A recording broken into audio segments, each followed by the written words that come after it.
Aujourd'hui, j'aborde un sujet qui peut faire peur. Accroche-toi, écoute le podcast, ça va te servir, je te le garantis. Pourquoi tout le monde devrait se former à la négociation? Tu as déjà essayé de négocier une augmentation, un prix ou même le choix d'un film à regarder en famille et tu as l'impression de ne jamais obtenir ce que tu veux? Si oui, cette vidéo est pour toi. Aujourd'hui, on décortique un sujet qui peut transformer littéralement ta vie personnelle et ta vie professionnelle, la négociation. Que tu sois étudiant, entrepreneur ou parent, j'insiste sur parent. Apprendre à bien négocier est une compétence indispensable qui peut changer littéralement ton quotidien. Qui suis-je pour te parler de ça? Je m'appelle Elodie et ici, je t'aide à reprendre le contrôle de ton argent pour en faire un levier au service de ta liberté et de tes projets. Si tu veux mieux gérer ton budget, optimiser ton entreprise ou comprendre comment l'économie impacte tes finances, tu es au bon endroit. Ingénieur de formation, master en administration des entreprises et master banque, pilote en vol libre et vol moteur. J'étais aussi responsable d'unité de production, chargée d'affaires professionnelles dans un établissement financier, manager, etc. Je suis aussi vanlifeuse à mes heures perdues. Tu l'as compris, j'ai vécu mille et une vies, exploré une multitude de secteurs et adoré chaque instant. Ce que j'aime par-dessus tout, raconter des histoires. Le storytelling, c'est ma manière de rendre l'argent accessible et concret en tissant des parallèles entre les finances et les expériences bien réelles comme un vol en avion, en planeur, la gestion d'une entreprise, d'une exploitation agricole, de l'artisan du coin, d'une boulangerie. J'aime bien les croissants, c'est l'heure du matin là. J'en ai envie. Ou même des imprévus lors d'un road trip en van. Mon objectif, c'est de vulgariser, d'imager et de montrer que l'argent bien utilisé peut devenir ton meilleur copilote dans la réalisation de tes projets. Chaque vidéo de l'argent un outil est conçue pour t'apporter des solutions claires, pratiques et directement utilisables, sans blabla inutile. Mon but, en fait, est de t'aider à transformer l'argent en un outil puissant pour atteindre tes objectifs, qu'ils soient personnels ou professionnels. Si tu es prêt à avancer sérieusement et à faire de l'argent un allié dans ta réussite, inscris-toi sur mon blog www.argent chiffre 1 outil au singulier.com. J'aime bien commencer par les petites histoires, alors c'est ce que je vais faire. Je vais te parler de David et de Lou. En fait, David, c'est un jeune père de famille qui se sent complètement désemparé face à ses enfants. Lou qui a 2 ans et Max qui a 6 mois. Sa femme qui comprend très bien les rythmes de vie de chaque enfant et qui comprend aussi, qui arrive à dialoguer avec ses enfants est top. Elle respecte les horaires et les besoins de chacun. Mais David, lui, il lutte à instaurer une routine et notamment avec Lou. Lou a son propre caractère, elle refuse catégoriquement de prendre un bain. Un jour, David participe à une formation sur la prospection commerciale et il y apprend une technique simple mais bien efficace.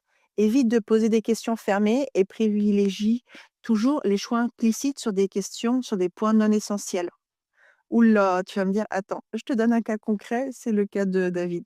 Ce soir-là, en rentrant chez lui, David insiste auprès d'Émilie pour faire prendre le bain de Lou. Il teste l'astuce. «Dans le bain, ma chérie, tu veux le poisson rouge ou le bleu?» Lou répond tout de suite: «Le bleu», parce que Lou veut, comme tous les enfants, Lou veut s'affirmer et choisir. Mais sans s'en rendre compte, en fait, elle accepte implicitement le fait de prendre son bain. David est abasourdi par l'efficacité de cette méthode, simple, précis et on arrête les crises de pleurs pendant 15 minutes, juste par un changement de formulation d'une question. Pour lui, en fait, c'est une révélation. Grâce à une simple reformulation, il a transformé une situation conflictuelle en un moment de détente et de collaboration joyeuse. Cette expérience, en fait, renforce sa confiance en ses capacités à négocier et surtout en ses capacités parentales, même avec les plus jeunes. Tu l'as compris, la négociation est partout dans notre vie, même sans que tu t'en rendes compte.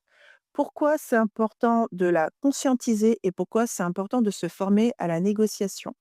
En fait, la négociation n'est pas seulement utile pour conclure des contrats ou obtenir une augmentation. Elle est partout dans notre vie, dans nos interactions avec nos proches, nos collègues, nos fournisseurs et même avec nous-mêmes. Voici, je te donne d'autres exemples cas concrets. Tu as dans ta vie personnelle. Donc imagine que tu veux partir en vacances, mais que ton partenaire préfère garder cet argent pour d'autres projets. Une bonne négociation permet de trouver un compromis sans frustration. Par exemple, vous pourriez décider de partir moins loin, mais plus longtemps pour satisfaire les envies de chacun. Ou vous pourriez partir des escapades en week-end. Avec tes enfants, négocier, c'est aussi leur apprendre des valeurs et leur donner des choix responsables. Par exemple, tu proposes un système où ils gagnent des privilèges en fonction de leurs efforts. Si vous avez fait autant d'XP sur Duolingo pendant autant de semaines, vous aurez le droit à choisir un restaurant ou à avoir un tête-à-tête privilégié ou avoir une expérience comme partir en camping en week-end avec que avec papa, que avec maman. Sophie, quant à elle, rêve de partir en vacances au bord de la mer. Mais son conjoint préfère rester en ville pour économiser. Frustrée, Sophie applique une approche collaborative apprise dans un podcast. Elle propose un compromis. Une semaine au bord de la mer dans un endroit proche pour réduire les coûts de transport, mais avec des activités simples pour respecter un petit budget. Pas de restaurant, beaucoup de bonnes franquettes, quelques friteries. Ce compromis permet à la famille de profiter de vacances sans exploser leur épargne et Sophie est ravie d'avoir pu concilier leurs envies. En famille, lors des repas ou des sorties, savoir négocier permet aussi d'éviter des conflits inutiles. Trouver un terrain d'entente, comme alterner les choix entre les membres, rend vraiment chaque décision plus équitable. Dans la vie professionnelle, là, c'est important aussi de négocier. C'est surtout là, surtout dans le contexte professionnel, en fait, que les gens pensent consciemment à la négociation. Donc, que tu sois employé ou entrepreneur, savoir négocier une augmentation ou des contrats plus favorables peut réellement augmenter tes revenus ou réduire tes coûts, à titre personnel et à titre professionnel. Je te donne un exemple. Un entrepreneur qui négocie des délais de paiement plus longs avec ses fournisseurs améliore significativement sa trésorerie. C'est énorme. 30 jours de délai de fournisseur, ça peut représenter entre 10 jours de chiffre d'affaires, voire plus. Je te donne une autre petite histoire. Émilie travaille depuis plusieurs années dans une entreprise où elle donne le meilleur d'elle-même. Lors d'une évaluation annuelle, elle réalise qu'elle est sous-payée par rapport au marché. Plutôt que de demander une augmentation directement, elle suit une formation sur les techniques de négociation. Lors de son entretien avec son supérieur, elle met en avant des chiffres concrets sur ses résultats et les économies qu'elle a générées par son travail. Elle propose aussi un plan d'objectifs clair pour justifier une augmentation. Résultat, elle obtient une hausse de salaire de 10 immédiatement et la promesse d'un bonus annuel lié à ses performances. Là, tu vois qu'Émilie, en fait, a pris en main son travail, elle a pris en main son entretien, elle l'a bien préparé et elle a proposé d'elle-même des solutions. On rentre vraiment dans la négociation. La négociation, c'est pas à un moment donné. Il y a différentes phases dans la négociation. On en reparlera plus tard dans ce podcast-là. Accroche-toi bien. En tant que manager, apprendre à négocier, c'est hyper important. Tu vas négocier avec tes équipes. Ça peut te permettre de créer un environnement de travail harmonieux et productif. Imaginons une équipe en conflit sur la répartition des tâches. Une discussion bien menée peut résoudre le problème tout en renforçant l'esprit d'équipe. Dans une perspective plus large, savoir bien négocier en fait avec des clients ou des partenaires peut aussi transformer un simple accord commercial en un partenariat durable et mutuellement avantageux. Par exemple, propose des échanges de services ou des remises conditionnelles. Ça te permet d'établir une collaboration sur le long terme. En somme, quand on prend du recul sur tous les exemples que je viens de te donner, la négociation n'est pas seulement utile pour conclure des contrats ou avoir des augmentations, elle est dans toutes les interactions de ta vie, tes proches, tes collègues de travail, tes fournisseurs, partout. Si je devais résumer, en somme, maîtriser l'art de la négociation, c'est être capable de naviguer dans la complexité des relations humaines avec aisance et stratégie. Abordons maintenant les fondements d'une négociation bien réussie. Il y a différentes étapes à réaliser. J'en ai noté 5. En général, c'est celle que je suis. La première, c'est celle qui passe à la trappe. C'est la préparation minutieuse. Faut vraiment que tu identifies tes objectifs et tes limites, en fait. Quels résultats souhaites-tu obtenir et jusqu'où es-tu prêt à aller? C'est ce que j'appelle, c'est l'objectif principal avec les objectifs secondaires et vraiment de noter tes contraintes. Tu cherches aussi à comprendre les besoins de l'autre partie. Quelles sont ses motivations? Quelles sont ses propres contraintes? Et qu'est-ce qu'il veut vraiment? Entraîne-toi avec différents scénarios possibles. Travaille avec un ami ou un collègue pour tester différentes catégories avant d'entrer vraiment en négociation.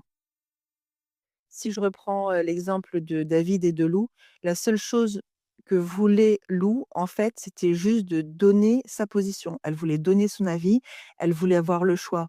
Peu importe sur quoi elle voulait avoir le choix, elle, son seul objectif, c'est une enfant de 2 ans, c'était de marquer qu'elle existait en tant qu'individu. Donc qu'elle choisisse le poisson bleu, le poisson rouge ou qu'elle dise non au bain, voilà, c'était sa façon d'être. Elle veut exister. Si on prend l'exemple d'une, négociation, par exemple, avec un fournisseur, tu peux négocier les délais de paiement. Tu peux négocier le délai de livraison, tu peux négocier le prix. Tu ne négocies pas que sur le prix, en fait. Tu peux négocier sur, le package. Est-ce que c'est déjà emballé? Est-ce que c'est, déjà, conditionné? Est-ce que tu vas pouvoir avoir des formations offerte par ton fournisseur pour te former à certains produits. La négociation n'est pas que sur le prix et ça, c'est hyper important de le connaître. La deuxième étape après la préparation minutieuse, c'est la création d'une relation de confiance. En fait, la confiance, c'est vraiment la base de toute négociation fructueuse. Pour cela, il faut vraiment que tu sois authentique et que tu montres que tu es prêt à collaborer. Alors, je te parle pas de parler, de tes enfants, de ta vie personnelle, si tu es dans une relation, professionnelle, mais certains éléments peuvent contribuer et surtout partage des informations de manière progressive. Tu ne parles pas entièrement de tout ce que tu as besoin. Instaure vraiment un climat de confiance et de transparence, toujours dans la mesure du possible. Quand c'est à titre, professionnel. À titre privé, bien sûr, c'est différent. Mais à titre privé, les gens oublient la première phase qui est importante, c'est de, rechercher les besoins de l'autre et ce que souhaite l'autre. Donc c'est vraiment important que ces deux phases, en fait, sont essentielles. Donc la préparation minutieuse et la création de la relation de confiance. Après, il faut que tu communiques de façon efficacement, c'est le troisième point. Privilégie toujours des questions ouvertes pour comprendre les besoins de ton interlocuteur. Par exemple, quels sont tes objectifs principaux? Utilise un langage corporel positif. Pas la peine de te refermer, d'avoir les épaules en avant, de te baisser. Détends-toi, bombe le torse, souris, fais un contact visuel et une posture ouverte qui montre que tu es confiant et respectueux. Et reformule les propos de ton interlocuteur, en fait. Le but, c'est pas de faire le perroquet, c'est vraiment de vérifier que tu as bien compris et d'éviter les malentendus. La personne en face de toi peut parler par ellipse, c'est-à-dire vraiment par sous-entendu. Et si vous n'avez pas la même culture, que ce soit la culture d'entreprise, culture, en termes de catégorie socio-professionnelle, quand ou simplement de culture de là où tu habites. Quand un Parisien discute avec quelqu'un qui est issu de la campagne, d'un village, par exemple, de 2 ou 3 000 habitants, je le vois systématiquement. En plus, j'ai habité dans ces 2 types d'habitats, la culture est complètement différente. Donc, quatrième point, gestion des émotions. Reste calme, même en cas de désaccord. Si une discussion devient tendue, prends quelques secondes, respire et recentre la conversation. Des fois, le silence fait du bien. Le silence peut apaiser des tensions. Il ne faut pas avoir peur des silences. Sois confiant avec les silences. Et ne prends pas les choses à titre personnel. Concentre-toi sur les faits et sur les solutions. La personne en face de toi, à titre professionnel, prend un rôle, tout comme toi. Si c'est à titre personnel, c'est pareil. Quand tu as ta casquette de parent, tu as une casquette de parent et tu es pas l'ami de ton enfant. Donc savoir gérer ses émotions, c'est vraiment important. Et la cinquième étape, c'est de te concentrer sur les intérêts et non sur les positions. Plutôt que de te focaliser uniquement sur le quoi, ce que l'autre demande, Explore vraiment le pourquoi, les raisons sous-jacentes. Là encore, on revient sur les motivations. En fait, cela peut ouvrir la porte à des solutions très créatives dont tu n'as pas encore conscience tout de suite maintenant. Les avantages sur le long terme de mener ce genre de négociation, c'est une meilleure gestion des relations humaines, des économies financières substantielles ou simplement une augmentation de tes revenus, que ce soit à titre personnel ou professionnel, et une confiance renforcée en tes capacités à défendre tes intérêts. Je te donne un exemple concret, encore une fois. Émilie, une salariée modèle, a appris à négocier grâce à des formations simples. En un an, elle a obtenu une augmentation de 15% et a réussi à réduire ses factures en discutant avec ses fournisseurs. Résultat, elle a pu financer les études de sa fille sans stress. Je te donne un autre exemple beaucoup plus concret et j'en parlerai dans d'autres vidéos très dédiées. C'est comment négocier un crédit, que ce soit un crédit professionnel, un crédit immobilier, un crédit à la consommation. Tu as des points clés. Il n'y a pas que le taux, ce qui est l'équivalent du prix à négocier. Tu peux négocier les assurances, les frais de dossier, certaines clauses du contrat qui sont importantes. Et toi, il faut aussi parler des contreparties de ce que tu peux amener au banquier. Donc, on en reparlera dans une prochaine vidéo sur d'autres types de négociations. Aujourd'hui, je voulais aborder pourquoi négocier était très important, savoir négocier dans tous les domaines de ta vie. Tu peux être très bon professionnellement et ne pas savoir le faire à titre personnel, au sein de ta famille ou inversement. Mais il faut que tu saches que dans tous les cas, au quotidien, tu négocies. Tu n'en as peut-être pas conscience, mais au quotidien, tu négocies. Alors, pour conclure cette vidéo, commence à apprendre. J'ai donné quelques astuces, prends-en une aujourd'hui et applique-la au quotidien. Que ce soit demander un rabais ou trouver un compromis familial, chaque pas compte. Et si tu es prêt à reprendre les commandes de tes finances et de ta vie, voici 3 actions simples que tu peux mettre en place dès aujourd'hui. 1, t'abonner à cette chaîne pour ne rien manquer des prochaines vidéos inspirantes et pratiques.